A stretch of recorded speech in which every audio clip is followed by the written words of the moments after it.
ఒక్క నిమిషం సార్, మధు గారు జనసేన నాయకులు ఉన్నారు, ఆయన వెయిటింగ్ లో ఉన్నారు. జనసేన నాయకులు ఏం చెప్తారు? పవన్ కామెంట్స్ తెలంగాణలో పోటీ చేస్తామన్నారు, ఇంతకుముందు పోటీ చేసి ఇప్పుడు పోటీ చేద్దాన్ని మిమ్మల్ని ఎవరు అనలేదు, మీటింగ్ పెట్టుకోవడానికి కూడా. మధు గారు తొందర చెప్పండి. నమస్కారం ప్రేక్షకులు మరియు డిబేట్ లో ఉన్న పెద్దలందరికీ నమస్కారం. ఇప్పుడు ఇక్కడ పోటీ చేయలేదు, పోటీ చేయడానికి గురించి కాదండి, ముఖ్యంగా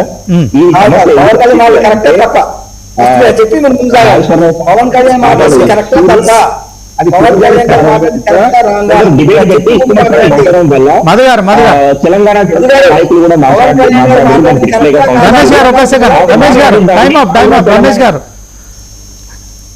మధు గారు ఫైనల్గా ఒకటే మాట చెప్పండి, పవన్ కామెంట్స్ను మీరు తెలంగాణ జనసేన నాయకులుగా సమర్థిస్తారా, విభేదిస్తారా? ఒకటే ఆన్సర్ చెప్పండి సార్. పవన్ కళ్యాణ్ గారు 100% కరెక్ట్ మాట్లాడారు. పవన్ కళ్యాణ్ గారు ఇక్కడ ఉన్న ప్రజల్ని ఏమి ఉద్దేశించి ఏమి అనలేదు. పవన్ కళ్యాణ్ గారు కొందరు నాయకుల్ని మాత్రమే, ఎవరైతే పవన్ కళ్యాణ్ గారిని ఇక్కడికి రావడానికి అడ్డుకుంటున్నారో, ఇక్కడ సభ పెట్టడానికి అడ్డుకుంటున్నారో వాళ్ళని మాత్రమే అడిగి అన్న అది మీ అయ్యేదాయిగా అన్న మాట మాత్రం ఓన్లీ నాయకుల్ని ఉద్దేశించి అన్నది, ప్రజల్ని ఎప్పుడు ఉద్దేశించి అనలేదు.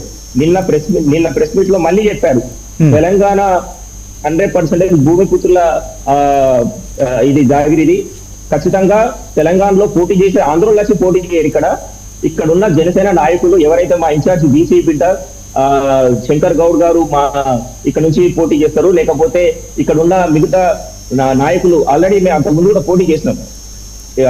సో ఇక్కడ ఉన్న లోకల్ ఎవరైతే తెలంగాణ నాయకులు ఉన్నారో వాళ్ళే పోటీ చేస్తారని ఆంధ్ర నుంచి వచ్చి రైట్. ఓకే మధు గారు, మొత్తానికి తెలంగాణ రాజకీయాల్లో పవన్ కామెంట్స్ అయితే కొంత కాకరేపుతున్నాయి. సో కాంగ్రెస్ కావచ్చు, బీఆర్ఎస్ కావచ్చు, మొత్తానికి పవన్ వ్యాఖ్యల్ని తప్పుపడుతున్నాయి. నీ అయ్యా జాగిరా అనే మాట ఏదైతే ఉందో ఖచ్చితంగా తెలంగాణ ప్రజల్లో అది కొంత సరే, ఆయన ఆ దిద్దుకునే కార్యక్రమం చేశారు. దాంట్లో తెలంగాణ నుంచి పోటీ చేస్తే తెలంగాణ నాయకులే ఎన్నికల్లో పోటీ చేస్తారు. సో తెలంగాణ నాయకుల్ని ఎన్నికల్లో నిలబెట్టండి, కానీ దాంట్లో అక్కడ సీఎం కాలేను, ఇక్కడ కూడా అయ్యే పరిస్థితి లేదని చెప్పి మాట్లాడడం కావచ్చు, కొంత ఆయనలో వైరాగ్యం కనిపిస్తుంది. ఏదేమైనప్పటికీ తెలంగాణ ప్రజలను అయితే పవన్ కళ్యాణ్ మరొకసారి రెచ్చగొట్టారని మాత్రం కాంగ్రెస్ భావిస్తుంది. అందుకనే ఆయన వ్యాఖ్యలను పూర్తిగా ఖండిస్తున్నారు. సో తెలంగాణ సమాజం అంతా మరి ఆ సెంటిమెంటును రగిల్చే క్రమంలో ఆయన మరి బీజేపీ